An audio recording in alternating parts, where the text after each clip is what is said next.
Ladies and gentlemen, it's time! Brought to you by Ringside, the best in boxing. It's the Zapata Brand Boxing Podcast. Introducing first, fighting out of the Zapata Brand Studio in Berwick, Pennsylvania. He is an expert in boxing and bagels, George Zapata!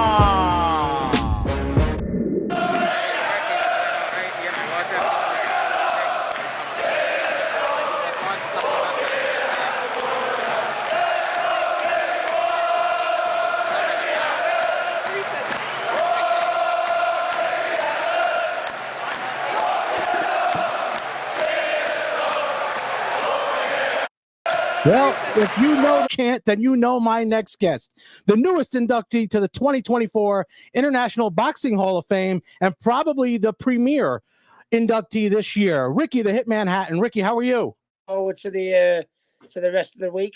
I think when I first laced my gloves on as a 10-year-old on the housing estate in Manchester, I didn't think I'd be here. So I'm very humbled. What's the atmosphere like right now? You're there now. There's probably some festivities going on. What's it like there? It's brilliant. I think it's just a natural, it's just a natural thing to feel, to be honest with you. We've just come back from from Canastota there, from the actual Hall of Fame, where we did an introduction. We met all the fans. We were there signing pictures and stuff like that. And then you go in the museum and you just see all the names you admired, the names you looked up to from a kid, the plaques on the wall. It's, and to think that my plaque is going up alongside some of them, it really do have to scratch me head at times. I think, winning a world title was always the goal. I think I speak for every inductee, but I think when you get the phone call from the Hall of Fame, I think that's on another level, isn't it? Yeah. Well, let me ask you, when you got that call from the Hall of Fame, what was the emotions that you went through actually saying, wow, I'm going to be right next to the Alis of the world, the Tysons of the world, the Holyfields of the world, the Mayweathers of the world? What was the first thing that you thought of? Is this a joke? No, I mean, don't get me wrong. I mean, I had a fantastic career, and I thought the celebrations were over. You know what I mean? I won like 4 world titles, 2 weight divisions, and I had them fantastic trips to Vegas, my fights with Manny and Mayweather and Costa and Castillo, and I became a 2-weight world champion. And I was happy with that. I mean, let's have it right. Who wouldn't? I was more than happy with that. Mm-hmm. I was even gobsmacked of what when I look back at what I've done and what I've achieved. But I thought that was it. It's time to put your pipe and slippers on, and then I got a phone call from the Hall of Fame. And I think it's, when I look back at what I've done in my career, this has got to be up there with winning.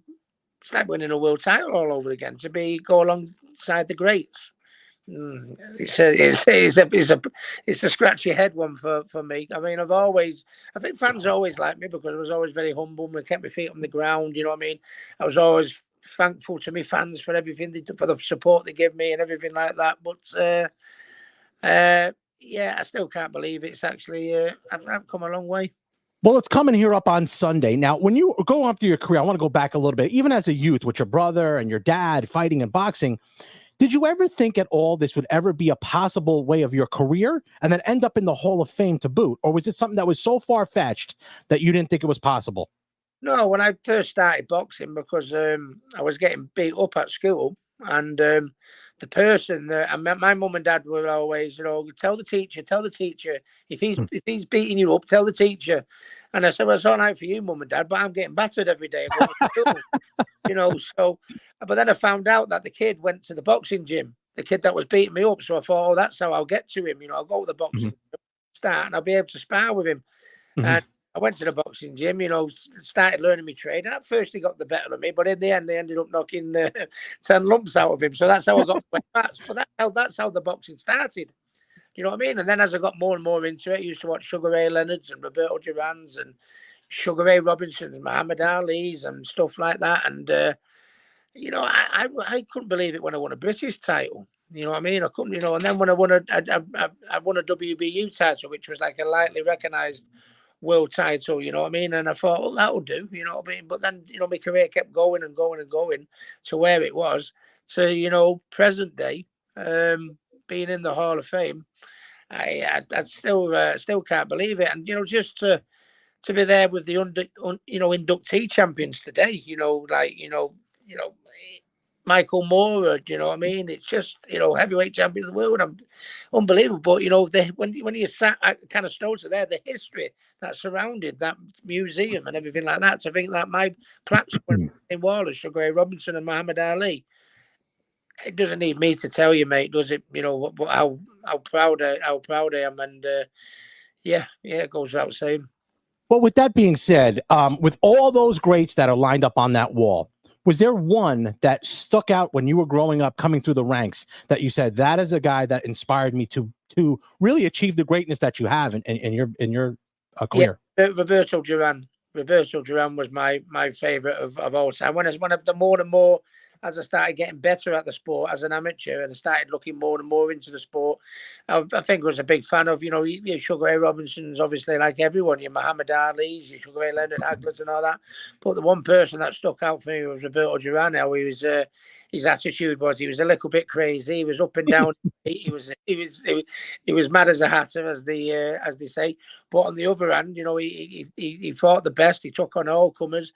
He's had obscurity in he's had ups and downs in his life, with the no mass, and where he's obviously wasn't impressed with that, but then he come back and did him proud again, and a little bit like that is my story. How I went, I had a rise to the top. Then I had a few years where I let myself down and fell from grace. You know what I mean, a little bit, but. To come back to where I am present day now, and I can relate a little bit to my hero's story of ups and downs, crazy, good times, bad times. But I like Roberto. I was always excited to watch. I always fought for my people like Roberto did. So massive Roberto Duran fan, and to think my name's on the same wall. The one thing in the United States that always is one of these things that they say is they love the hero at the top. They want to see him crash. But the best thing that they love the comeback story. This is a great comeback story, Ricky, where you've gotten to the top and you've now the Hall of Fame being enshrined is incredible. But what advice would you give to aspiring boxers who are just coming up that want to follow your footsteps? Because you've inspired not only a country, but everyone when you come to the United States, they loved you here in the United States also. Yeah, I think my advice to any youngster coming through is believe in yourself. My greatest attribute was my self-belief. And, as I was coming up through the ranks, if you remember back in the day, I used to get cut, in a lot of my fights. My defense was a little bit leaky. I used to get caught with a right cross. And a lot of people used to say, Ricky Hatton, he's a big ticket seller. He's exciting. He's a nice kid and everything like that. But, the minute he starts getting to the elite, that's when he's going to come unstuck. And I used to use it as my fuel. Do you know what I mean? When people said I couldn't do this stuff, I wouldn't get to the top, I wouldn't be a world title, I used it as me fuel, and I thought, I don't care what these people say. I know I'm going to do it, and I think that's what you've got to have in boxing. It's that type of sport. If there's that slight little bit of doubt in the back of your mind that I might not get there, I might not do this, you're not going to get there. You've got to knock all the walls down and all the obstacles in front of you, and that's what I did. Even when people said, "Nah, he's not going to be a world champion," I used it as my inspiration. And I come from most people where there's youngsters out there probably listening, we call them housing estates in the UK, the projects or ghettos or something like that. We all basically come from the same places, but us boxers. And, if I can do it, you can do it, because I've come from the same place you've come from. And if I can do it, you can do it. And that's the message to any youngster out there. Don't think, I thought I'm never going to be able to do that. Well, I did. And you can do it too.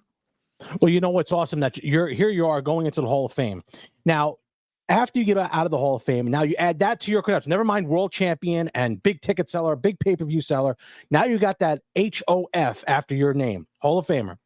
what do you feel like? What is your aspirations outside of boxing or even in boxing? As soon as now, this is going to be your next chapter. You're not just Ricky Hatton, the promoter, Ricky Hatton, the world champion. What aspirations do you have outside of boxing or in boxing that are going to help move the sport forward or your community? Well, I've been a trainer for a number of years. I've trained a couple of European champions. I trained a world champion in Zakianov. He was the WBA bantamweight super champion a few years ago. But I mean, my goal is to try and, boxing has been so good to me. I know, granted, we all have to work hard at boxing. It's the hardest game in the world. And I did work hard. But, boxing has given me a life and my family a life that I could have never dreamt of. You know what I mean? Some of the people I've met, the places I've gone, the things I've done, through boxing. If I can pass that knowledge on and give someone the same sort of happiness I've got from the sport, and that's why I train professional boxers now. I want to try and bring the next one through, whether it be someone from overseas or a UK fighter. That would be brilliant. To make the country as proud as I'd like to think I did. And also, I nearly wasn't here a few years ago. I was suicidal. I was suffering bad from depression. Mhm. Nearly took my life, several times. And I'm an ambassador for mental health now. I nearly wasn't here to enjoy what I've enjoyed this week, the Hall of Fame. I nearly wasn't here to enjoy that. Do you know what I mean? I nearly wasn't here to enjoy my exhibition with Marco Antonio Barrera a couple of Novembers ago. You know what I mean? I wouldn't have been here to see my son turn professional. Look at the great things that are happening in my life now that I would have missed out on. So that's what I want to do. Give a little bit back to the sport that's been so good to me. And if there's anybody out there that's in a dark place where I was a few years ago, you look at me now, you can get out of it. The bad days don't last forever. And that's what I want to do. Try and give a little bit back to mental health and I give a little bit back to boxing because they've both been so good to me. Wow, that is very powerful for you to say that, to actually be very open about that. And that says a lot about you as the superstar that you are, and you're very open about it.